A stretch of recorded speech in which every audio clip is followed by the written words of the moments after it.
Kenny Agyapong Jr., co-founder of Afro Future and Culture Management Group and vice president of Ken City Group. So what is the core vision behind Afro Future and how has it evolved over time? The core mission of Afro Future was to build a connection between the diaspora and the continent of Africa. When we first started, we were just focusing on Ghana, but then we realized we need to focus on the whole continent itself. So it's about food, art, music, fashion, and our company wants to be the bridge between each individual companies or individual persons come to the continent. How does the festival foster a sense of community and cultural exchange?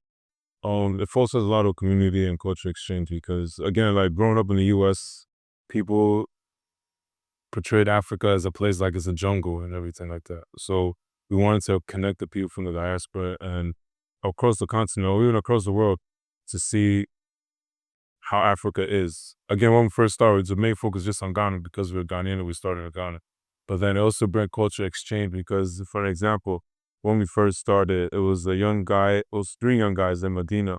And that time we was promoting the festival on my car. And we was driving to Medina Sony Junction. And then the 3 guys, they stopped us and we were like, boss, we want to come some. So myself and Abdul was in the car and we was confused, like, what are they talking about? Then we realized the flyer was like a poster behind the car. And it was like, they was talking to the festival about the festival. So we actually gave all 3 of them 2 tickets each and they came to the festival. One guy now is a millionaire, and what he did was he met someone at the festival. He's actually exporting shea butter from Ghana to Canada. So that's like one example of culture exchange. What are some of the initial challenges that you faced in establishing Afro Future and especially organizing it in Ghana, and how do you overcome them? I mean, one of the main challenges was when we first started, people didn't understand what we was trying to do. But then also they thought like maybe we just doing something and just went off when we were going. But the most challenging thing was about just like prices. Prices always change each year. But at the end of the day, like everybody has to make a living in Ghana. So you can't use it as an excuse. Just have to make sure you have a tight budget. And how are various aspects of African culture, that's music, arts, fashion, food, integrated in the festival experience? I mean, we was actually the other way around. So we actually want to integrate the African culture to the American or the diaspora. So we want people to know about the food, art, music, fashion of each individual country that we represent. Or even when we first started, one thing we did was we represented all 10 regions at that time, 2017, at the festival, like different foods and things from different regions and different cultures and everything like that as well. What impact does Afro Future have on promoting African culture on a global scale? Well, I think the people have to tell us the impact we have done. I think with us, we have been able to bridge the gap while connecting people from the diaspora to the continent, not just in Ghana, but other continent or other countries as well too. And I think we still have a lot to be done, so we're not going to be spoiling hard and say we have done something. We just done something small. The future is bright. What should people expect this year at Afro Future? This year, everybody should expect something fabulous, exceed expectations from the other years. Because last and technically we did a cultural beach damage with the other properties. So now we're going back into the stadium Elwax Go Stadium. Stay tuned. Tickets coming up very soon. So what inspired your entry into the agricultural sector? Well, something my parents started. It was actually in the family. Was started with farming, the rice, and then oranges, cassava, and things like that. So, and then the coastal was already there. So when I first came to Ghana, I was actually supposed to work and I didn't want to do it. I went to school, I have a degree. Why do I have to sell fish? Why do I understand it? And I just wanted to be in the office and to chill, that kind of stuff. But then I realized that's not where the actual money. The money's in the street, as in like walking in the field, walking to different markets and everything like that as well. What specific challenges have you encountered in the agricultural industry, particularly in Ghana? Well, the specific challenge actually with some customers, they always want credits. Give them credits, they take the products, they say they'll pay you in 2 weeks, 3 weeks, no problem. They'll sell the products, they give you your money, there's like a hassle, like crack a fourth or no, and this, and giving you a story. I think that's the main challenge. A common challenge faced by Ghanaian farmers is the inability to store their produce for extended periods before it perishes. How are you addressing this issue? And we're addressing the issue by already having a market and having off-take it. So, for example, when we bring in chicken, I try as best as possible to try to pre-sell it or have commitments with different either people in the market and the restaurants, the supermarkets in advance, so that when they come, is less burden. But sometimes the products can take it long or be delayed. So then the customer will say no, they don't want it. So you just have to think about it in a way that's just a cycle. So if things are changing and that people are changing their mind, just don't take it personal. Just like, you know what, sometimes you just have to hold that store and sell later. But when it comes to storage and preserving products, that's mainly a lot of problems for a lot of people because, for example, if somebody's selling tomatoes and they don't have the right off takers, automatically it's going to get spoiled. Even when it comes to like cassava, banche, 70% of it is water. So like transporting from one place to another, already going to lose a lot. So then you have to try and probably make other products from it. So like if you think it's going to get spoiled, like tomatoes, try to blend and make tomato paste and freeze and try to sell it. How do you stay informed about the latest advancements in agriculture, and how do you incorporate these into your practices? When we stay informed by doing a lot of research, and then like something that may worked 10 years ago, even last year, is something different. So you can't change your machines, but you could change the ideas and things that you're doing. So a good example, if you have like 3, 4 cold rooms, instead of trying to turn it all on at once, you could consolidate your products. Like maybe you section it off. Like maybe beef is on one side, chicken is one side, fish is on the side.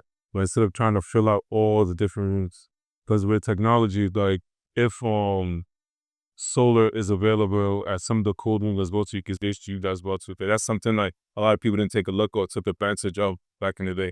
What qualities do you believe are essential for a successful leader in today's dynamic business environment? The qualities is having a good listening ear, listening to your customers, listening to your people, but then also being firm when you make a decision yourself as a leader. So if you say we don't let, don't let people talk to you. Yeah, no, I made this. You have to be sharp, precise, correct to just go with the decision you make. What legacy do you hope to build through your work with Afro Future, agriculture, media, etc.? The legacy I want to build is just being able to, like a kid from the Bronx in New York, parents both from Ghana, and able to come back to Ghana and help his people. And then also, I can't say put Ghana on the map because it's already on the map, but it also enhance the people who are coming to the continent itself. What advice would you offer to a young African entrepreneur seeking to become impact? One advice I'll give to any young entrepreneur in Africa is just be honest. That's the most important. Be honest. Don't try to cheat people. If you make your A, be your A. If, for an example, I'm working with one of my younger cousins and he was selling a box of chicken to a customer and he told the customer it was 360, but it was actually 370. I told him, you already said 360, so the difference you have to pay. So you can't just go back to the customer and tell them, oh, I made a mistake. It's your mistake, so I have to own up for it. You're just being honest to everybody you work with, and then it may be hard or it will be hard at first, everything you do. But if you take time and practice and being persistent, everything's going to be okay. Which aspects of your work bring you the most satisfaction? The most satisfaction is actually, it's funny because before we were speaking, it's actually the festival, because the reason I'm saying the festival, because sometimes myself, Abdul, and the rest of the team was just sitting there like, wow, all this was worth it. As in, it took a long time to plan it, but when you see the joy in Cooper Space, and then when like CNN is talking about Ghana and they show a little clip of the festival, I'm like, wow, we did that. How do you manage your time and energy effectively across multiple demanding roles? I manage my time by using this is like free promo for Google, but app Google Keep. So every night, what I do, I write down every time I want to do the next day. So now I just take it off one by one, by one, by one, by. But I wake up early, by 12:35 o'clock. I'm ready up, and you just start moving. What time do you sleep? Like 11, 12, 1, depends. Or It all depends. Yeah. what sacrifices have you made to pursue your entrepreneurial goals? What sacrifice, which is bad but good, that I've made. So make sure my entrepreneurial goals have gone well. Is putting my job first. Like, and I put it first on everything. So like I make sure the job is done before it could go out or a journey or anything like that. Like good example today, one of my friends, I'm in his wedding and he's doing like the, what is it called? The measurements for the clothes, but I'm like have an interview there and I have to come to work. So I do that later on. So just putting the job first. That's one of the sacrifices I've really made. What motivates and inspires you on a daily basis? What motivates me is actually from my parents started from scratch, and I don't have to start from scratch. So I have no excuse to fail.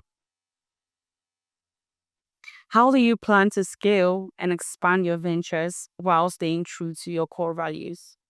We plan to scale with different ventures by having the right people and the right management in place, being able to have the same vision, but then also even if you have a different type of vision, but that vision will help the company grow. And how do you stay true to your core values in all this? Just being honest, like don't forget where you came from, and just don't be slow-headed. The customer is always right. Even if the customer is getting upset, but just bite your tongue and just say yes, yes, yes, sir, yes, sir, yes, sir. And then maybe you go in the room and you just scream at somebody or something else, but never disrespect the customer or be angry at a customer. What are your long-term goals and aspirations for both Afro Future and all your other business ventures? For Afro Future, I think we already started like being able to go to multiple countries and activating multiple countries, making sure people know about the African culture and the Ghanaian culture as well.